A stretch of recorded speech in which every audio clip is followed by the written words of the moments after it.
So this week on Rick's Rescues, we're here at Rosamond Gifford Zoo, and we're doing a different kind of rescue operation today. Today we're going to talk about some of the animals here at the zoo and how you can adopt them, how you can support the zoo. I'm here, of course, with Lisa and Marianne from Procopio Real Estate, our partners and our sponsors in this venture. Thank you, ladies, for coming again. Yeah, thanks for having us. Great to have you. And we're here with the director of the zoo. This is Ted Fox. And Carrie Large. Now, Carrie, you are also the director of the Friends. You got it, correct. What would you call it? The Friends? Friends of the Rosamond Gifford Zoo. So there we go. We're a supporting foundation to make sure all of Ted's dreams and wishes for the animals come true. Very appreciated. So we're going to meet some animals today, and Ted, I wanted to ask you first. We're going to meet some camels in just a moment, but Ted, these camels, from what I hear, are just majestic animals. They're beautiful animals. You guys have had them since they were babies, essentially. That's right. Can you tell me a little bit about the camels that we're going to meet today? Sure. So their brothers, Patrick and George, came to us as very small camels compared to what you'll see they are today, from the Milwaukee Zoo.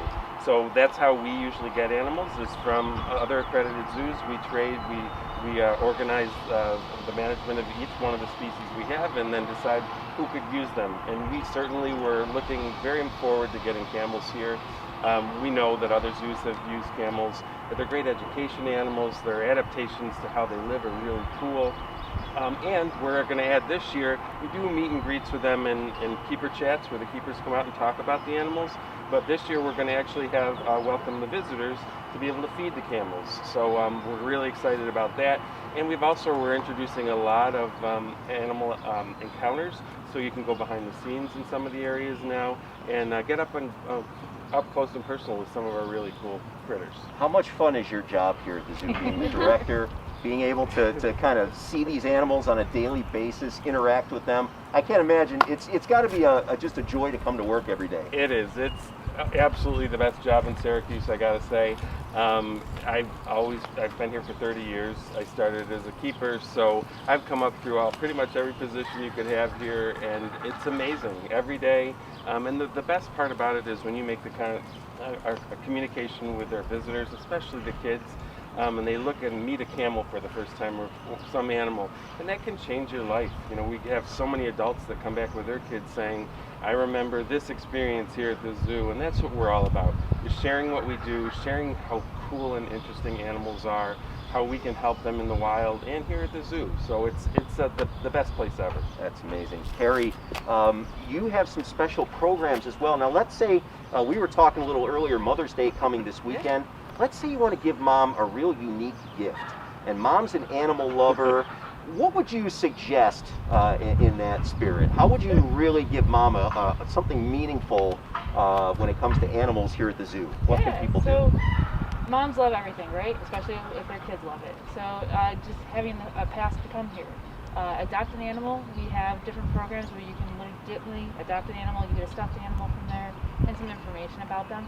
But moms love golf too. I'm not sure if you know that we have a golfing tournament coming up. We like to swing the clubs too. So we have that on Monday, June 7th. And you'll see that the camels, their humps, we were joking before, it could be a barrier at the golf tournament. But you can sign up at rosamondgiffordζoo.org and you can sign up right there to be part of the golf tournament. That's fantastic. And so, usually we're talking about different types of rescues where we actually are bringing people in to adopt animals from local shelters. Now here, they adopt an animal. What goes into that if they decide to adopt an animal at the Rosamond Gifford Zoo? Really, you're investing in the care of the animals here. So you're really getting the stuffed animal to take home to remember that you did something phenomenal today. So that money goes right back to the zoo. All the money that the Friends raise comes back to the zoo to make sure that the animals that are in our care, that we're taking top-notch care of them. That's great. Yeah. How's it going? Hi, good. How are you? So my name's Tyler. I'm one of the animal keepers here. And behind me is Theo and then Travis, other camel keepers that we have here at the Rosamond Gifford Zoo. Nice. Right in front of me here is George. He'll be turning 4 in May. Well, actually in the middle of May here. And then Patrick just turned 4 this past March. So amazing. yeah, so they're huge. We say that we call them big babies. So. Yep. George right here is about 1,800 pounds. His brother Patrick is about 1,900 pounds. Wow. We estimate that they'll make it up to about 2,000 or so. Sure. That's how much their dad weighed. They had the same dad, different mom. They came from the Milwaukee Zoo about, about 3 years ago or so now. That's how long we've had them. Okay. So they're pretty awesome. So at 4 years old now, you know, how old can they get? So they estimate around 40 years in captivity. Really? Yeah. No kidding. Yep, 40 years. That's amazing. Yep, and you see me feeding him constantly. Yep. He gets carrots, it's one of his favorite foods. He also gets yams sometimes, but carrots are definitely like their go-to. Uh-huh. And then we call these guys our natural weed whackers here. We'll let them graze. As you can see Patrick behind me. We'll just eat the plants right behind me. They're totally fine for them. And what's the, now, there's different types of camels. There's different species, right? Yeah, Okay. yep. So And there's these- the dromedary, they're the one-hump camel. And they're typically the ones that you think about when you think about like camels in desert, the really hot temperature. Uh-huh. Those are the camels that you think about, where these guys, they grow a nice thick winter coat, as you kind of can see right now with, Sure. with George. He's starting to lose it right now. Around this time they start losing it. And they can handle temperatures up to -40. Okay. So these guys are totally fine for the Syracuse weather. They Uh-huh. don't mind it at all. Huh. And then they start losing their coat, as you kind of can see. They start losing it, and then they kind of go in their summer coat. Okay. Yep. And where's, now, a camel like George, where's his native, Gobi Desert, actually, Gobi Desert, okay. in China, Mongolia region. Okay. Yep, and you know, for these guys, there's only about 1,100 left in the wild. So wild backtrained camels, they're actually critically endangered. Okay. And we work with what's called the Species Survival Plan, or SSP. It's kind of exactly how it sounds. You want to help the species survive. Mhm. So with these guys being critically endangered, we want to set up programs to help the genetic population in the captive setting. So like for instance with these two, if we were to bring in a female, we always get asked that question, like, would you ever do breeding? We'd have to probably send one of these guys out. In the wild, these guys, there's only one dominant male, and then the rest are all females in a group, usually about 30 to a group or so. So if we brought in a female, we'd have to send one of these guys out. Right now we really like how we have the two brothers here. They're great for education, great for you guys to come up and see them, get a nice close view. But if the SSP or Species Survival Plan, we're like, hey, we want to send you a female, obviously we want to help the species survive. So you create good genetic diversity in the captive population. So if the wild population ever were to really decline and crash and they need help, you have good genetic population put back into the wild. If Sure. You're gonna pull this straight out like this. Okay. Yep. Oh. Bring the carrots back. There, buddy. Good boy. Boy, I know you got more. There you go, buddy. Are you in here? There you go. No, I'm good. Good boy, George. Wow. Travis is here with us as well. And Travis, the question, because this is Rick's Rescues, question, let's say somebody wants to, quote unquote, adopt an animal here at the zoo. How would they go about doing that? Right, so as Tyler mentioned, we do always accept donations. You know, we are a not-for-profit institution, so all of the money that we generate goes right back into the animals and conservation around the world. We donate heavily as an AZA zoo to conservation efforts around the world.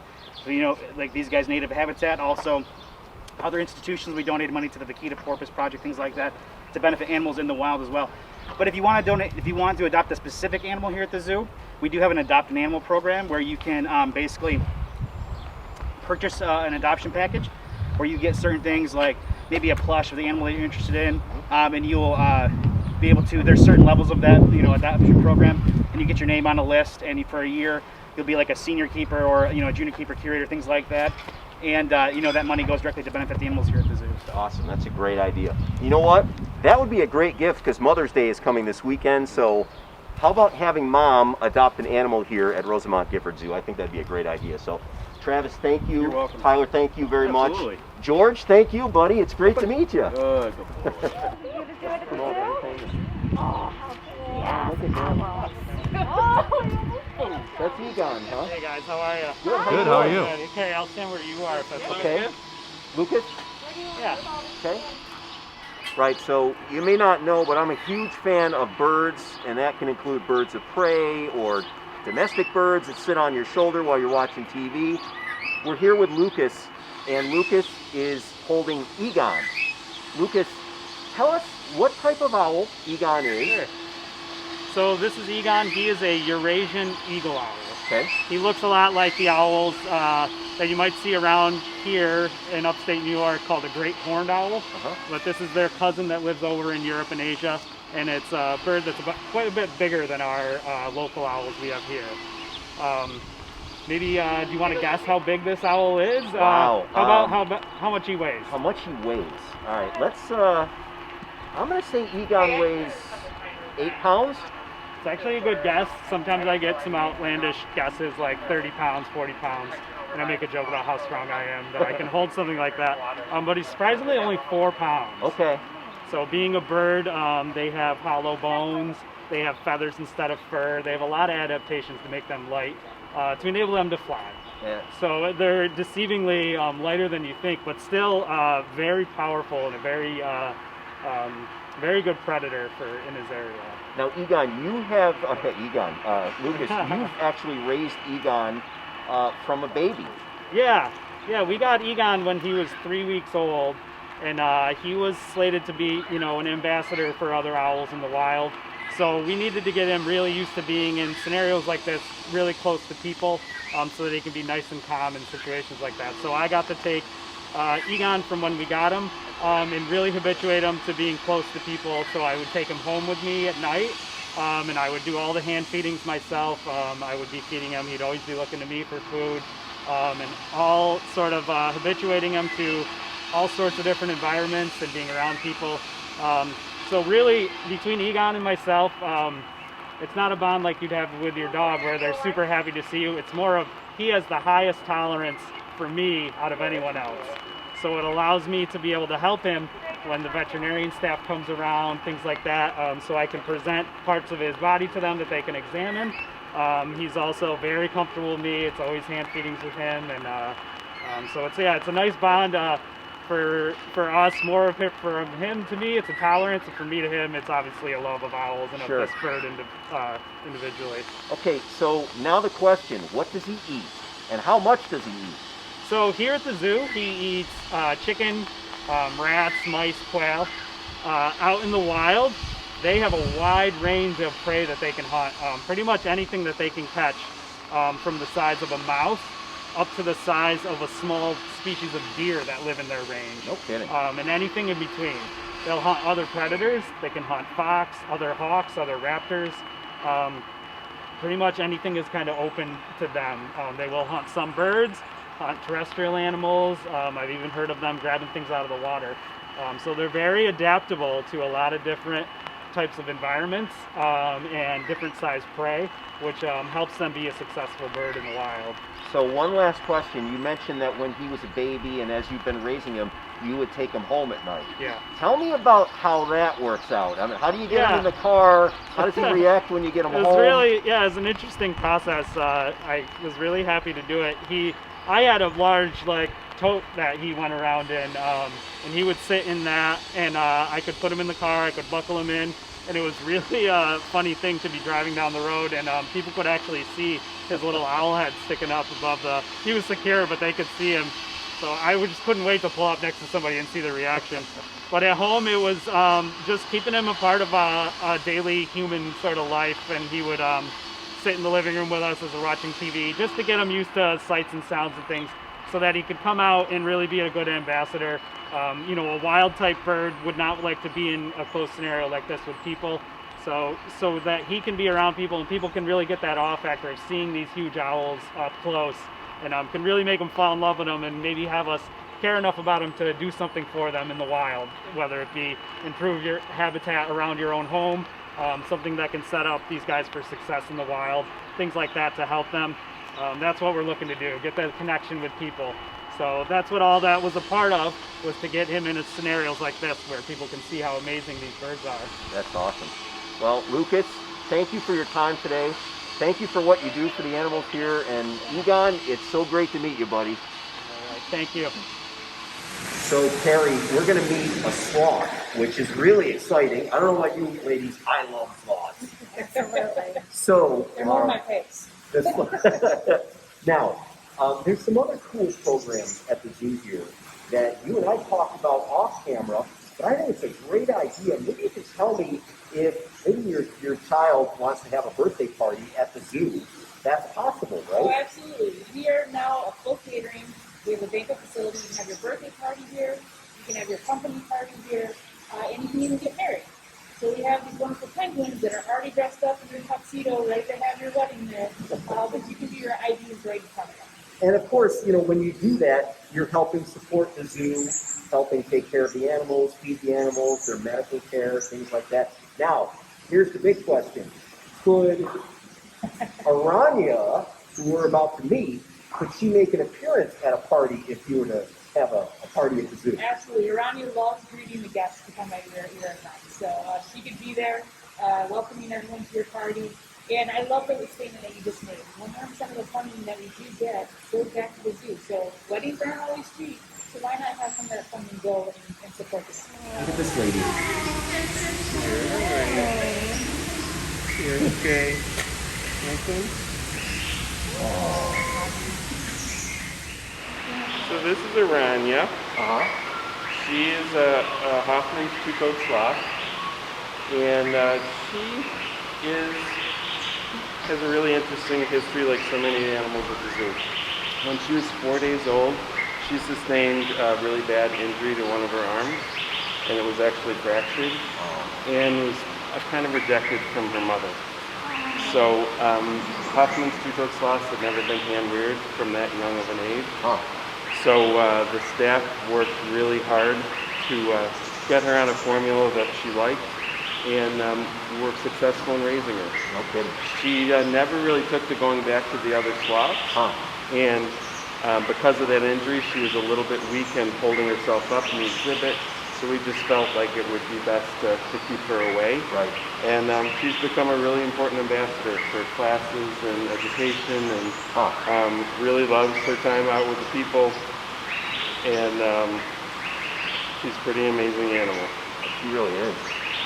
She's just turned 7, I believe. And what's the normal lifespan of the sloth? It's really interesting. There wasn't a lot done to research these guys in the wild. They're really hard. They're nocturnal, unlike the three-toed sloths that are diurnal. And it's tough to research them. You always just see them sleeping in a tree. And we were one of the first zoos. We've raised over 50 here. One of the first zoos to get a lot of the information about hand rearing, about supplementally feeding, about nutrition for them, working with the veterinarians from Cornell. And we have animals that are over 40 years old. So they really, they thought they were much shorter lived than that. Yeah. But we have animals that are over 40 now and doing really well. One had a baby not that long ago, so they're still reproductive. So we're learning all kinds of stuff. What are you doing? Lisa, Marianne, this has been such a fun day at the zoo today. We met some cool animals. And again, I always have to thank you and Procopio Real Estate for being part of this, on this journey with us as we visit rescue animals and we visit the zoo. And you have a special 5K9 fund that I want you to talk about, because this is going to do some good for shelters in our area. Yeah, so again, we're running it through May 31st. We're trying to raise $5,000 for 5 local animal shelters, and you guys get to nominate. So the top 5 nominees get to get almost $1,000 each, and that's for the everyday care of the amazing fur babies. So we'll post the link below. You can nominate, you can donate, all in the same place. Awesome. Lisa, what'd you think? Did you have a good time today? It was so much fun. I had a great time at the zoo. The sloth was probably my favorite. Yeah. Although George was great. George's George hair and Patrick. is amazing. I would love to take George home, but he's probably better off here.